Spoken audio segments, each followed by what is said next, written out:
Hi అండి, welcome to my channel. ముందుగా ఎవరైనా ఫస్ట్ టైం ఈ ఛానల్ చూస్తూ ఇంకా ఛానల్ని సబ్స్క్రైబ్ చేసుకోకుండా చూస్తున్నట్లయితే ప్లీజ్ ఛానల్ని సబ్స్క్రైబ్ చేసుకొని అలాగే వీడియోకి ఒక లైక్ చేసి పక్కనే ఉన్న హైప్ పాయింట్స్ ఇచ్చి సపోర్ట్ చేయండి. దానివల్ల నా వీడియోస్ ఇంకొద్దిగా ఎక్కువ మందికి రికమెండ్ అయ్యి నాకు కూడా హెల్ప్ అవుతుంది అనమాట. ఇంకా ఇవాల్టి వీడియోలో అయితే అన్నం చేసినంత ఈజీగా జొన్న రొట్టెలను ఎలా చేసుకోవాలో చూపిస్తానండి. చేత్తో కొట్టే పని లేకుండా చాలా సింపుల్గా చేసుకోవచ్చు అనమాట. ఇలా చేసుకున్నారంటే జొన్న రొట్టె అంటే ఇష్టం లేని వాళ్ళు కూడా చాలా ఇష్టంగా తినేస్తారండి. అంత టేస్టీగా ఉంటుందన్నమాట. ఇంకా చేసుకోవడం కూడా చాలా సింపుల్ అండి.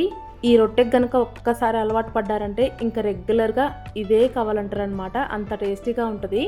ఇంకా అస్సలు లేట్ చేయకుండా రొట్టె ప్రాసెస్లోకి వెళ్ళిపోదాం పదండి. ఫస్ట్ అయితే మిక్సీ జార్లోకి ఒక 2 ఇంచుల అల్లం ముక్క, 4-5 పచ్చిమిరపకాయలు, అలాగే ఒక స్పూన్ జీలకర్ర వేసుకొని మెత్తగా మిక్సీ పట్టేసుకోండి.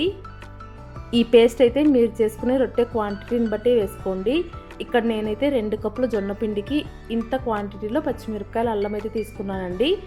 ఇప్పుడు పిండి కలుపుకోవడం కోసం వెడల్పుగా ఉండే ఒక గిన్నె కానీ బరాతం కానీ ఏదైనా తీసుకొని అందులోకి 2 కప్పుల జొన్న పిండి వేసుకోవాలి.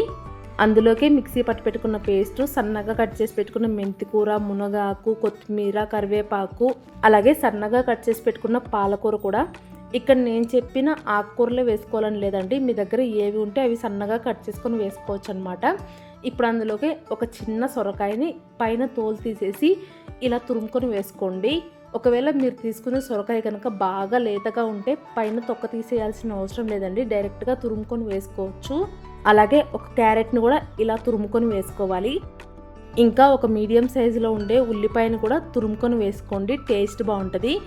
ఇలా ఆకుకూరలు, కూరగాయలు అన్నీ వేసుకొని రొట్టె చేసుకోవడం వల్ల డైజెషన్ ప్రాబ్లం ఉండే వాళ్ళకి చాలా బాగా హెల్ప్ అవుతుందండి. ఇంకా షుగర్ ఉండే వాళ్ళకి కూడా చాలా మంచిదన్నమాట. ఇప్పుడు అందులోకి రుచికి సరిపడినంత సాల్ట్ కూడా వేసుకొని నీళ్ళేం వేయకుండా ఫస్ట్ సొరకాయలో ఉండే తేమతోనే పిండి మొత్తాన్ని బాగా కలిపేసుకోండి. ఇలా చేత్తో పిసుకుతూ కలుపుకున్నారంటే పిండి మొత్తం కాస్త తడితడిగా అయిపోతుంది అనమాట. ఇలా మొత్తం అంతా కలిపేసుకున్న తర్వాత ఇప్పుడు కొద్దిగా నీళ్లు వేసుకుంటూ పిండి ముద్దలాగా కలిపేసుకోవాలి. నీళ్ళు అయితే ఎక్కువగా పట్టవండి, చూసుకొని వేసుకోండి. ఫైనల్గా పిండి మొత్తం కలిపిన తర్వాత కన్సిస్టెన్సీ అయితే ఇక్కడ వీడియో క్లిప్లో చూపిస్తున్నాను చూడండి, ఇలా ఉండాలన్నమాట. గోధుమ పిండి పిసకడానికైనా కష్టంగా ఉంటుంది, కానీ ఈ జొన్న పిండి పిసకడం అయితే చాలా ఈజీ అండి. అస్సలు చేతులకు కూడా అంటుకోదనమాట, అంత ఈజీగా కలిపేసేయచ్చు. ఇలా పిండి మొత్తాన్ని కలిపేసుకొని ఇప్పుడు అందులో నుంచి ఒక చిన్న పిండి ముద్దను తీసుకొని ఇలా రౌండ్ బాల్ లాగా చేసుకొని పక్కన పెట్టేసుకోండి. ఇప్పుడు రొట్టె చేసుకోవడం కోసం బటర్ పేపర్ తీసుకొని దానికి కొద్దిగా నూనె అప్లై చేసుకోవాలి. ఇలా బటర్ పేపర్ ఉంటే కనుక రొట్టె చేసుకోవడానికి ఈజీగా ఉంటుందండి. బటర్ పేపర్ని ఒక రోల్ ఒకసారి కొరి పెట్టుకున్నామంటే చాలా రోజులు వస్తుంది అనమాట. ఇలా బటర్ పేపర్ పైన కొద్దిగా ఆయిల్ అప్లై చేసి పెట్టుకున్న పిండి ముద్దను వీడియో క్లిప్లో చూపించిన విధంగా లైట్గా చేత్తో ప్రెస్ చేసుకుంటూ రావాలన్నమాట. అలాగే ఇలా ప్రెస్ చేసుకునేటప్పుడు సైడ్ అంచులు కనుక ఎక్కడైనా విరిగిపోతూ ఉన్నట్లు అనిపిస్తే కనుక వాటిని సరి చేసుకుంటూ ఇలా రౌండ్గా చపాతీలాగా చేసేసుకోండి.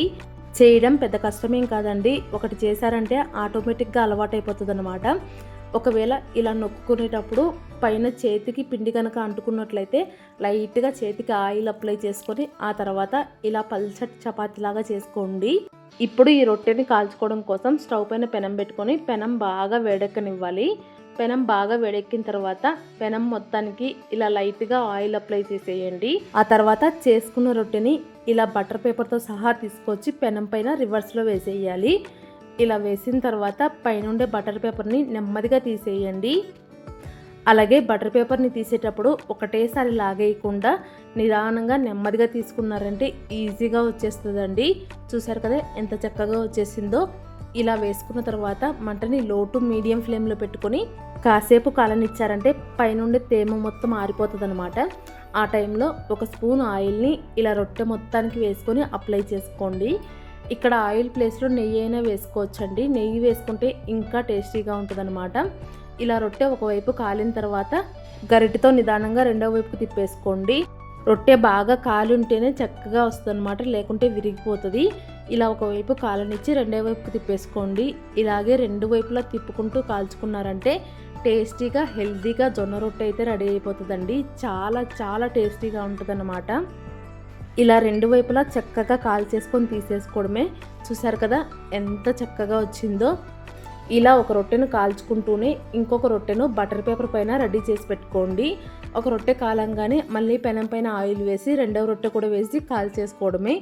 ఇలాగే మిగిలిన పిండి మొత్తాన్ని కూడా రొట్టెల్లాగా చేసేసుకోవడమేనండి.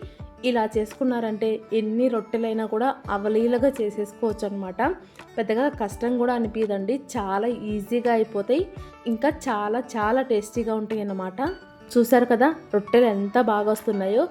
చేత్తో కొట్టే పని లేదు, అలాగని పాడైపోతాయని భయం కూడా ఉండదన్నమాట. చాలా చక్కగా చాలా చాలా బాగా వస్తాయండి. ట్రై చేయండి. ట్రై చేసి మీకు ఎలా వచ్చినాయి అనేది ఖచ్చితంగా కామెంట్ చేసి చెప్పండి. రొట్టెలు అయితే సాఫ్ట్గా చాలా బాగుంటాయి అన్నమాట.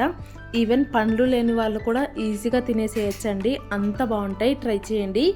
అలాగే ఈ వీడియో మీకు నచ్చినట్లయితే ప్లీజ్ వీడియోకి ఒక లైక్ ఇచ్చి మీ ఫ్రెండ్స్ అండ్ ఫ్యామిలీ మెంబర్స్కి షేర్ చేయండి.